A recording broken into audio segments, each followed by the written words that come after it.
about is an entire curriculum all about doing comics. But I don't know them. I mean, there's one in, I can't remember the guy's name. He's in Vermont, I think, or New Hampshire. James Stern. Yeah, I mean, he's a brilliant guy, and he does beautiful stuff. It might be a great school. I don't know the curriculum. I don't know what they offer. I know for me, what I got out of art school was exposure to a whole lot of stuff beyond comics. One thing that alarmed me, one thing that alarmed me when I was a guest at one of those schools, I was talking to somebody who was wrapping up a 3-year program, and they were showing me their artwork, and it was pretty good. They weren't going to get work right out of school, but at the end of a 3-year program, from talking to this person, I figured out that they had maybe done like 30 pages of comics in 3 years, and I was like, "This, demand your money back." You know, I was really bothered by that, because if you're trying to get your education in comics, if you're trying to do comics, whether it's through school or whatever, you got to do a lot of pages. The only way to get good at doing comics is to do a lot of pages of comics. And you know, people will come up to you at the show and show you all their pinups that are very nicely drawn, but there's no comics pages. Drawing a comics page, the kind of stuff Mike was talking about a minute ago with, you know, making the eye move different ways around the page and having parallel action going down the right side, but something else is happening on the left. You can't figure that out from doing pinups or from doing figure drawing. And you can't figure it out from doing 5 pages. Yeah, exactly. Well, 30 pages in 3 years. They need to be jamming out a lot of pages over time, and that's the only way to get better at it. I mean, comics is a lot of work. It's a frightening amount of work, and especially for the money. If you look at the amount of money that your average like starting artist or mid-level artist is getting paid per page, compared to what they might get paid per illustration doing some other professional illustration work, comics money is not that good unless you have some real success at it.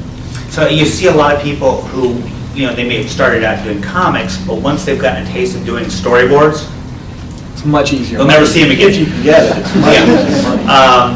But you know, you got to love what you're doing. And you got to want you know, with storyboards, no one will ever see your work.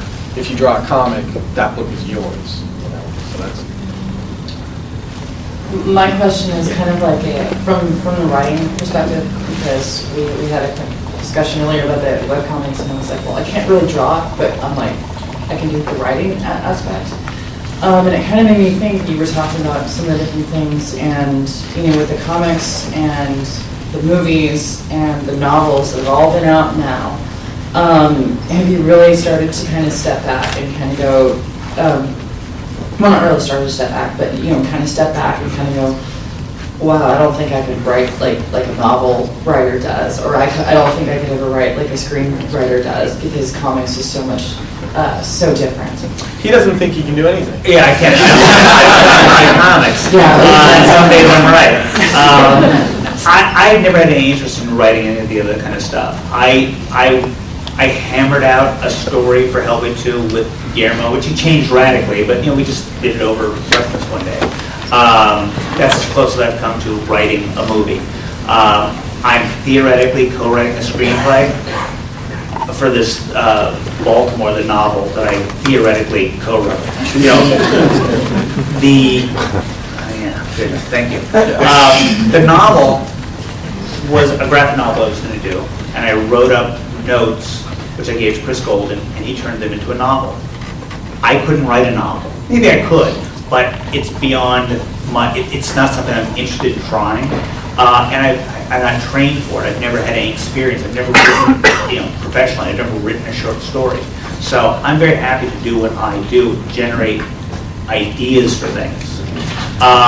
Same with the screenplay. I have no interest in writing a screenplay, but Chris and I were able to take our novel, talk about what things to change, cut this, move this around, what about this, what about this, what about this, but the mechanical part of writing that screenplay is Chris.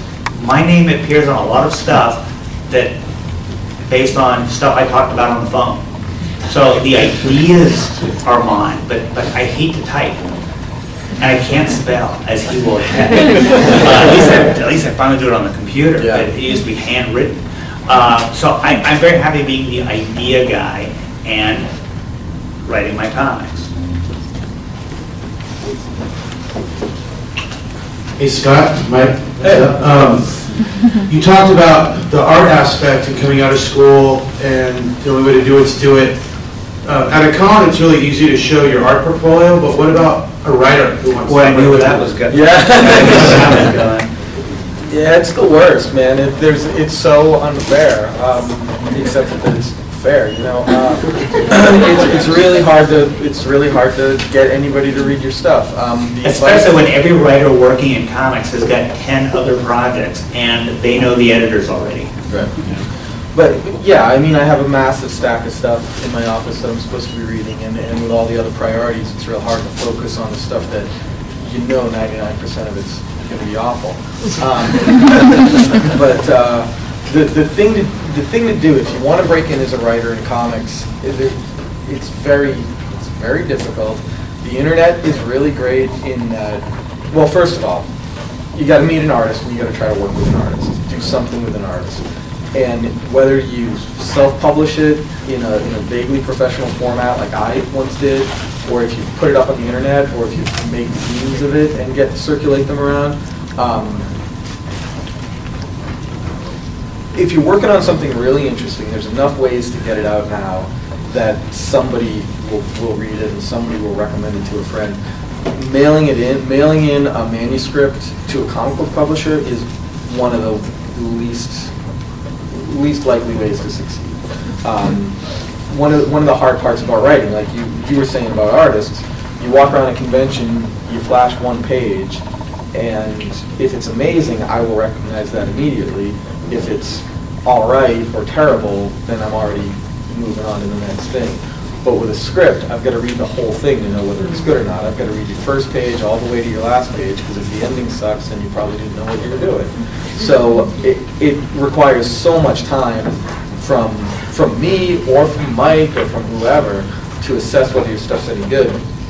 The best way to do it is to do small bits with an artist, and even if that artist isn't as good an artist as you are a writer, you're seeing what a comic is now. You're seeing something shape into a comic book.